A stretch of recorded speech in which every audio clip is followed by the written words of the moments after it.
Okay, in our next assignment, you're going to put this counter pattern that we did with the moving the objects left to right, right to left, top to bottom, bottom to top. We're going to put that counter pattern to work in a little different situation. On Google Classroom, you will have a link to this code. There are two different programs you're going to work on. You'll have a link to this code. It'll be called The Fish or something like that. And you will have to click the link to that code. You'll probably have to, like down at the bottom of your screen, click View Code, and then you'll have to remix it, and then you'll have to rename it. So it's View Code, Remix, Rename, and that will get you set up to where you can go to work and do what I want you to do on this code. When I run it right now, there's a blue background, and there are 3 fish over on the right-hand side of the screen. If you look carefully, you can see them. We're going to put them in a race. They're going to race from right to left.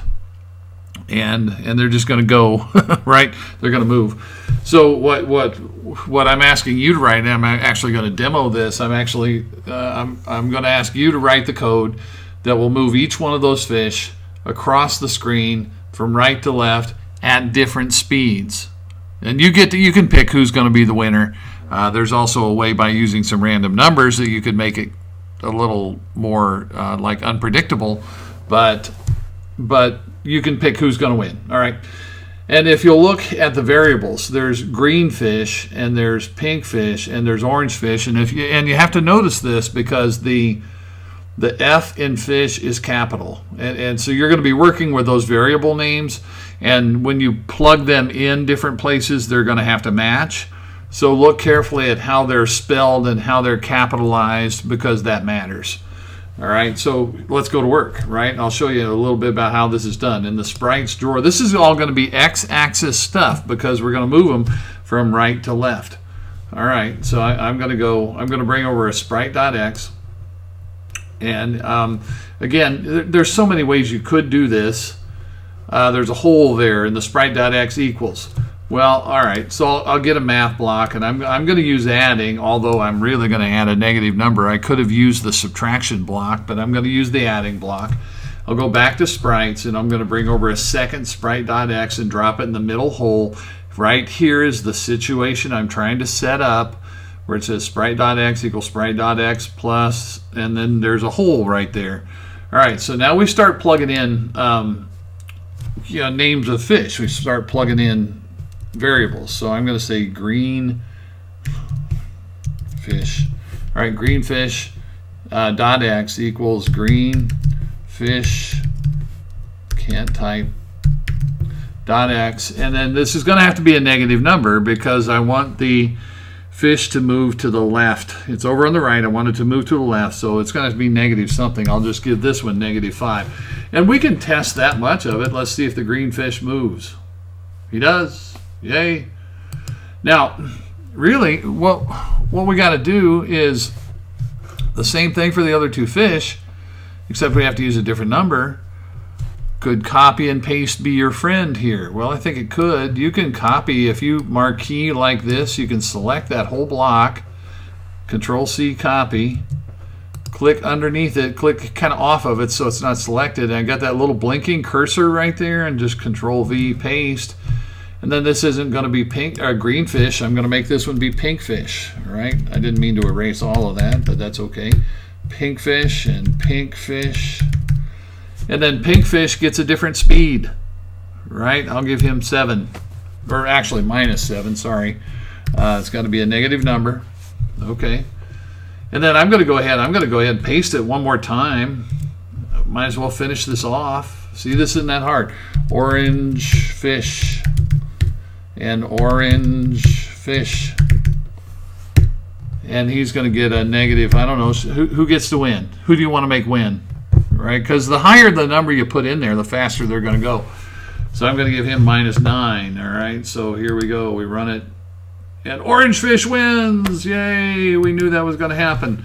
Now, could you jazz it up a little? Well, yeah, you could, because this could be, instead of assigning the number, it could be a random number, and you could give it a range. You could say, okay, each time it goes through the loop, we're going to say it could be anywhere from from -1 to 7. Right? Just for kicks and giggles, let's do that on both, on all of them. Right? Let's make it a fair fight. -1 to -7. All right, so now every time it moves, it's going to be a random number that gets selected, and we don't know for sure who's going to win. Oh, looks like pink won to me. But if we reset it and we run it again, pink might not win. Well, he did. 2 in a row for pink. Oh, green, green, green. Now you see what I mean? Random numbers make it a little bit more interesting. All right, so this one's done. Yay, look.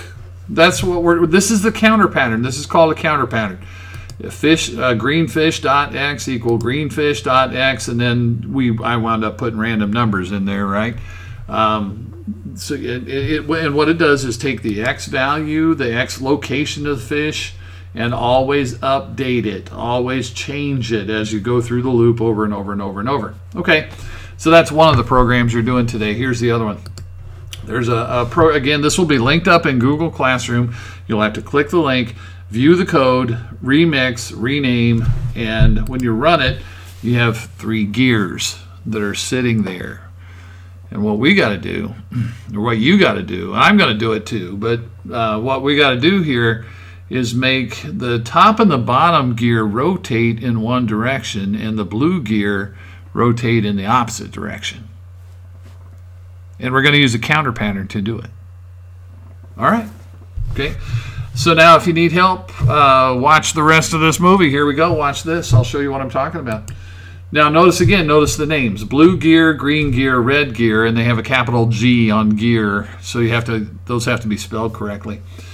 In the sprites drawer, there is a block here for sprite dot rotation, and that's going to be the key thing today. Boom. Okay, I'm going to start with the blue gear. The blue gear is the one sitting in the middle, and it's the middle gear. And so I'm going to start with it. But here's the thing I have to set up. Sprite dot rotation equals, and I'm going to use, again, there's a ton of ways I could do this, but I'm going to bring over from the math drawer, I'm going to bring over a plus block and drop it in there. That gives me 2 more holes. So I go back to sprites, and I'm going to bring over another sprite dot rotation, and then I'm going to leave that hole empty for right now. Okay, this, like I said, I'm going to start with blue gear and blue gear. Now here's, when you're talking rotation, here's the thing. It's degrees, right? The number that gets popped in there is going to be degrees in a circle, but a negative number will make the gear turn in a counterclockwise manner. A positive number will make it turn clockwise. It really doesn't matter which way you do it, except that the other gears are going to have to go the opposite, right? So in here, I'm going to say, like, I don't know, I'll start with a -5, and I'm going to go ahead and run that. And if you look, the blue gear is turning. Every time, what happens is every time the computer goes through the draw loop, it's going over and over and over. The draw loop runs from line 12 to line 16. Everything in there is getting done over and over and over. So the gear rotation probably just started out at 0 because I didn't really set it to be anything in particular. So it just started out at 0. And then the next time through, it gets like a -5 rotation, and then another -5 rotation, and another -5 rotation. So it just keeps getting turned in a counterclockwise manner by 5 degrees every time through the loop, and it's continuous. It just keeps going. Now, we've got to turn the red gear and the green gear, but we have to turn them in the opposite direction. Okay. Well, once again, I'm going to say, would it make sense to copy this? I think it would, right? Couldn't I just take this block right here? I'm going to mark key over, get that whole purple block, copy it, click off of it so the little black cursor's underneath it, paste it, and now I'm going to work with I'm going to work with red gear because it's up at the top. All right, so red gear. Got to do them all sooner or later, so doesn't matter. Now, this, I don't want this one to go negative. I want it to go the opposite direction. So I'm going to set that at 5. And I'm not even going to test it yet. I think I'll go ahead and I'll paste one more time. And this is going to be green gear.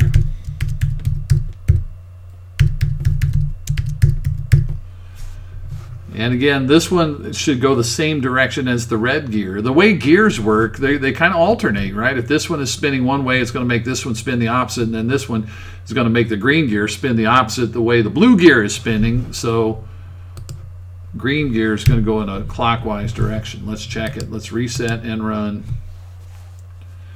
Look at that. Every time through that draw loop, and now the draw loop is stretched out from line 12 to line 18, but every time through there, the blue gear is getting rotated by 5 degrees in a counterclockwise direction. The red gear is getting rotated by 5 degrees in a clockwise direction, and the green gear is getting rotated 5 degrees in a clockwise direction every time. So it's always getting updated, always getting changed. And so we wind up with what looks like gears that kind of work. Right? Look at that. Cool. Done. Right? That's it. Those are the 2 programs. If you manage those 2 things, you are finished for the day. Congrats. Adios.